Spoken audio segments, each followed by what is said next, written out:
15 de novembro de 1889, data da 1889, perdão, data da proclamação da República do Brasil, quando o regime republicano foi instaurado, derrubando assim a monarquia. Para saber mais detalhes dessa história e também curiosidades desse momento, eu recebo o historiador Zezito Araújo. Boa tarde, Zezito. Um prazer recebê-lo aqui no Jornal do Dia. No livro do escritor Laurentino Veiga, ele conta que Marechal Deodoro, na verdade, não proclamou a República, né? Ele estava, depois que eles ocuparam o Rio de Janeiro e derrubaram assim o Império, ele foi para casa descansar, porque estava muito doente e acabou não proclamando aí, né? No outro dia é que publicaram nos jornais aí que o Brasil era agora uma república. Foi mais ou menos por aí? Boa tarde. Eu acredito que não, porque eu acho que nós teremos que fazer uma releitura da história do Brasil em alguns momentos. A proclamação da República, como se diz, na verdade foi um golpe de Estado, né, feito pela elite latifundiária, pelos políticos da época, principalmente os paulistas, que tinham outros interesses em alcançar o poder. Uns alegavam até porque ele centralizava, a monarquia centralizava o poder, e eles queriam mais um regime em que fosse descentralizado, tendo em vista que a agricultura cafeeira era predominante na época, e a monarquia centralizava isso. Nós teremos que considerar que o Brasil, na época, juntamente com o mundo de uma forma geral, estava passando por um processo de transformação. E havia um projeto político no sentido de ter um país diferenciado do modelo da monarquia e uma forma de sociedade diferenciada. Então, esses interesses políticos e interesses sociais que levaram a esse golpe conduzido pela elite política, principalmente dos grandes latifundiários da época. Eu vejo muito mais o 15 de novembro como um dos golpes tantos que aconteceram no Brasil, que infelizmente o Estado apropriou-se disso e celebra, como estamos celebrando hoje, como se fosse a proclamação da República. Nada foi proclamado, pelo contrário, foi apropriado.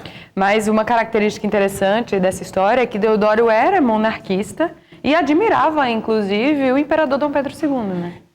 Vem reforçar esta tese, né, que ele realmente era um grande monarquista, mas as forças políticas e a estrutura econômica era que definia as relações de força naquele momento.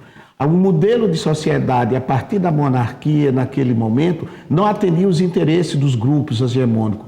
Como também os interesses individuais, eles determinam os interesses coletivos,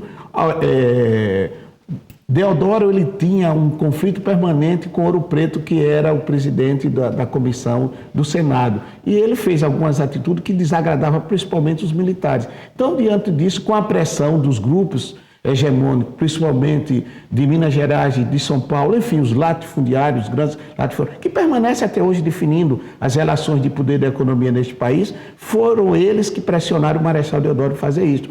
É tanto que a velha república, como se diz, ela foi muito mais, tinha uma mais característica militar. A república se tornou civil a partir do golpe de 1930. Mas, na sua opinião, foi positivo para o Brasil ter se tornado república? Eu acredito que não, porque mudou-se o regime, mas não mudou as relações de poder. Permaneceram os mesmos grupos definindo como seria o Brasil. Os que detinham o poder econômico, o poder político, né, e o acesso às benesses permaneceram e permanecem até hoje. Então, não é o regime em si que definia que foi bom ou ruim para a sociedade, mas se houvesse uma mudança, uma transformação social, outro modelo de relação, eu poderia até dizer que foi benéfico. Mas não houve nenhuma mudança do regime monárquico para o regime republicano, a não ser atendendo os interesses dos grupos hegemônicos dominantes na época. Mas o fim da escravatura ajudou nesse processo, né? Pelo contrário, a escravatura era muito significante naquela época. Para você ter uma ideia, nós tínhamos mais do que os 2.000 escravos naquela época.